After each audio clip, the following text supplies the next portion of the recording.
Prime Minister Modi in Indore.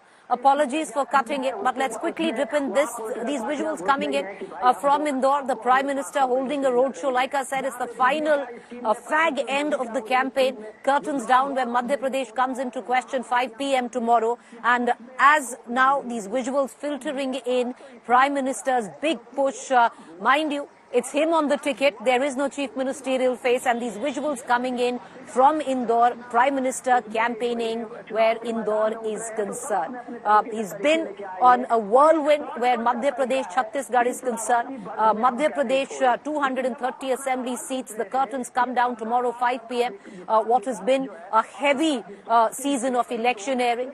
The Prime Minister is on the ticket. There is no chief ministerial face where at least the BJP has declared this election fought in his name, and he is the star campaigner where the BJP comes into question. These visuals filtering in from Indore. तो उसका उदाहरण देते जब वो बताते हैं कि 90 secretary में से सिर्फ 3 सेक्रेटरी ओबीसी क्यों है, तो जाहिर सी बात राहुल गांधी इस तरह के भ्रम ला रहे हैं कि वो कह रहे हैं कि जितनी आबादी उतना हक लोगों को नहीं मिला है, और ये जब नहीं मिला है तो सबका साथ, सबका विकास और सबका विश्वास जो है वो उसमें एक सेंध लगाते हुए दिखते हैं। लेकिन जब वही बात राहुल गांधी से पूछा जाता है कि जब कर्नाटक सरकार ने जो 2015 में इस तरह का सोशियो इकोनॉमिक सर्वे करा के रखी हुई है उसको सार्वजनिक क्यों नहीं कर रही है, वहां पे जो जिसकी जितनी आबादी उतना हक क्यों नहीं मिल रहा है, तो शायद उसके पास कोई जवाब नहीं होता है। तो जब जितनी बार राहुल गांधी इस बात का नारा देते हैं कि जितनी आबादी उतना हक, तो जाहिर सी बात है कि उत्तर दक्षिण का भी एक तरह से डिवाइड करते हैं, एक लाइन खींचते हैं। तो जितना आप आबादी बढ़ाएंगे उतना आपको हक मिलेगा, तो दक्षिण भारत इसमें ठगा महसूस होगा।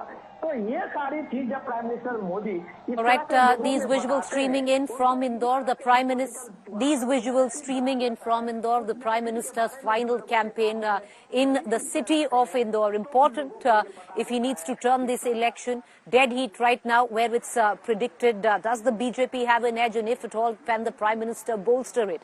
Cutting across to my colleague Chitra, who is joining us from Indore.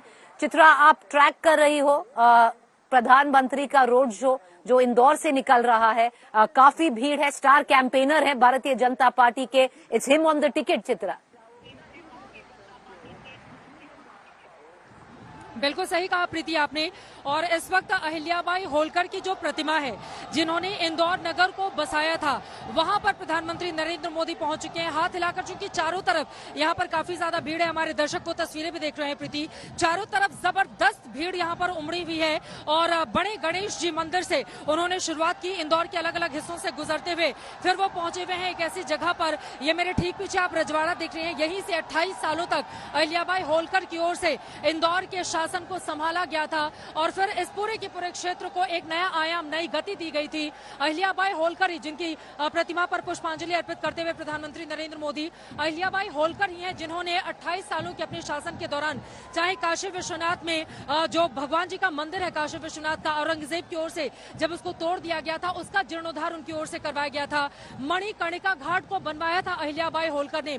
उन्हीं अहिल्याबाई होलकर की नगरी में आकर उनको प्रणाम करते हुए प्रधानमंत्री नरेंद्र मोदी की ये तस्वीरें इस वक्त पूरा देश देख रहा है, काफी ज्यादा भीड़ है। और प्रीति, अब आज की तस्वीरें देखने के बाद यकीनन जो कांग्रेस पार्टी है जो पूरा दमखम मध्य प्रदेश में जीतने के लिए लगाए हुए है, उसको उम्मीद है कि 18 सालों का सत्ता रहा है बीजेपी का और सत्ता विरोधी लहर है और तमाम को शासन गिनाकर वो सत्ता में आ जाना चाहती है। लेकिन नरेंद्र मोदी को जिस तरह का वेलकम मिला है यहाँ पर और जितनी भीड़ यहाँ पर उमड़ी हुई है, वो भारतीय जनता पार्टी के कार्यकर्ताओं को बहुत ज्यादा, यहाँ के नेताओं को उत्साहित करने वाली है। और इस समय प्रधानमंत्री नरेंद्र मोदी, आपको बताते चले कि माल्यार्पण करने के बाद, पुष्पांजलि अर्पित करने के बाद आसपास चूंकि काफी ज्यादा भीड़ भी दिखाई दे रही है, सभी को निराश नहीं करते हुए, उनका अभिवादन स्वीकार करते हुए प्रधानमंत्री नरेंद्र मोदी, उनका कार्यक्रम यहाँ पर इंदौर में खत्म होगा। उसके बाद सीधे प्रीति यहाँ से वो पहुंचेंगे झारखंड और वहां पर बिरसा मुंडा जी को लेकर बड़ा कार्यक्रम जो वीर बिरसा मुंडा जी हैं, जनजातीय आदिवासी समुदाय जिनको भगवान के रूप में पूजता है, उनकी अपनी एक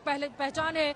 कश्मीर से लेकर कन्याकुमारी तक उनका एक अपना अलग असर है। वहां पर जाकर जनजातीय समुदाय को प्रधानमंत्री नरेंद्र मोदी की ओर से हजारों करोड़ की योजनाओं का उनकी ओर से दी जाएगी जनता को, और उसके जरिए आदिवासी समुदाय को अपने पक्ष में करने की कोशिश के तहत माना जा रहा है। क्योंकि मध्य प्रदेश में 46 ऐसी सीटें हैं जिस पर सीधा असर आदिवासी मतदाता डालते हैं। छत्तीसगढ़ की 29 सीटें हैं आदिवासियों का जहां पर असर देखने को मिलता है। तो आज प्रधानमंत्री नरेंद्र मोदी का ये भव्य रोड शो, अपार जनसमूह, और यहाँ पर जो गाड़ी तैयार की गई थी रथ, उस पर नरेंद्र मोदी ही थे, या तो यहाँ के जो प्रदेश अध्यक्ष हैं भारतीय जनता पार्टी के वो थे। तो अपने आप में अभूतपूर्व ये कार्यक्रम, और यकीनन भारतीय जनता पार्टी के तमाम नेताओं को, उनके कार्यकर्ताओं को जोश से भर देने वाला अपार जनसमूह प्रीति जिस तरह से उमड़ा हुआ है इस वक्त, जैसा कि हम देख पा रहे हैं, महसूस कर पा रहे हैं, और टीवी कैमरे में भी हमारे दर्शक देख रहे हैं। प्रीति,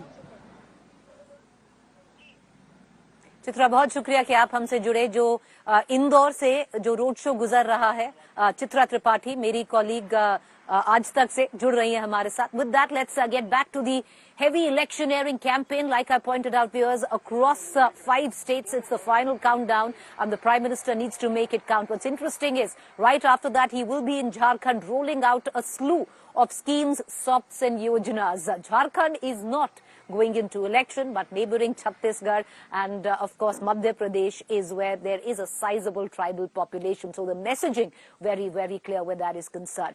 We are going to keep a keen eye on all developments.